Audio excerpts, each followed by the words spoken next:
আমাদের জেলায় মোট 869টি যে দুর্যোগ আশ্রয়ণ কেন্দ্র আছে এবং 14টি মাটির কিল্লা আছে, এইগুলো সম্পূর্ণরূপে প্রস্তুত রাখা হয়েছে। যদি কোনো প্রকার কোনো ঝড় বৃষ্টি বা ঘূর্ণিঝড় আসে তাহলে মানুষকে নিরাপদে যেন আমরা সহজেই সরিয়ে নিতে পারি, এই জন্য এগুলো প্রস্তুত আছে।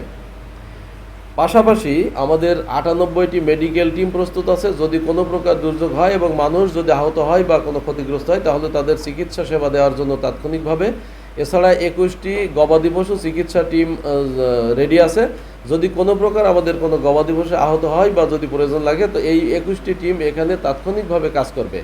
এছাড়া আমাদের সিপিপি তাদের যে 13,860 জন কর্মী আছে তারা সকলে পূর্ণ প্রস্তুতি নিয়ে আছেন। যদি কোনো প্রকার আমাদের দুর্যোগ আসে তাহলে তারা সকল প্রস্তুতি নিয়ে আমরা মোকাবেলা করবো। এছাড়া আমাদের সরফেশন এবং আমাদের মনপুরা উপজেলায় রেড ক্রিসেন্ট তাদের টিম নিয়ে প্রস্তুত আছেন।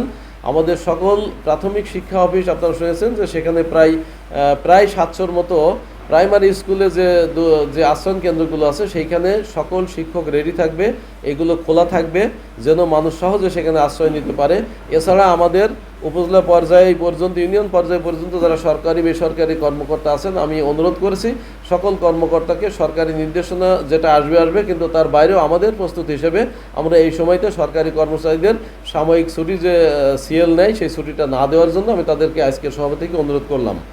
এটা ছিল মূলত আমাদের পূর্ব প্রস্তুতি। এছাড়া আমাদের আরও কিছু প্রস্তুতি আছে, যেমন আমাদের যে নগদ চাল আছে, আমাদের 2,291 মেট্রিক টন চাল আমার কাছে জমা আছে। এছাড়া ইউনোদের পর্যায়ে 200 মেট্রিক টনের বেশি চাল সেখানেও সংগ্রহ করা আছে, জমা আছে দুর্যোগ মোকাবেলার জন্য তাৎক্ষণিকভাবে যদি কোনো সহায়তা লাগে।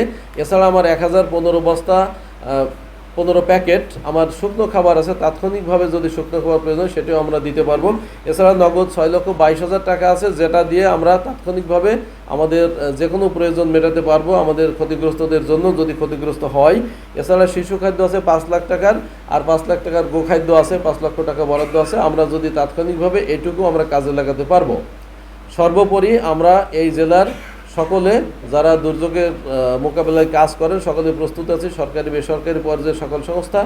এখানে আমাদের বাংলাদেশ নৌবাহিনী, কোস্টগার্ড, বাংলাদেশ পুলিশ, এছাড়া আনসার ভিডিপি কেবল শুনলেন, ডাক্তার সাহেবগণ এবং আমাদের সরকারি কর্মকর্তাগণ, এমনকি যারা সচেতন জনসাধারণ সকলকে আমরা অনুরোধ করেছি সকলে আমরা আসন্ন দুর্যোগ যদি হয়ে যায় তাহলে মোকাবেলার জন্য পূর্ণরূপ প্রস্তুতি আমাদের আছে এবং আশা করি আমরা এই দুর্যোগ মোকাবেলা করতে সক্ষম হব। জনগণকে যথাসময়ে আমরা নিরাপদ স্থানে সরিয়ে নিতে পারবো।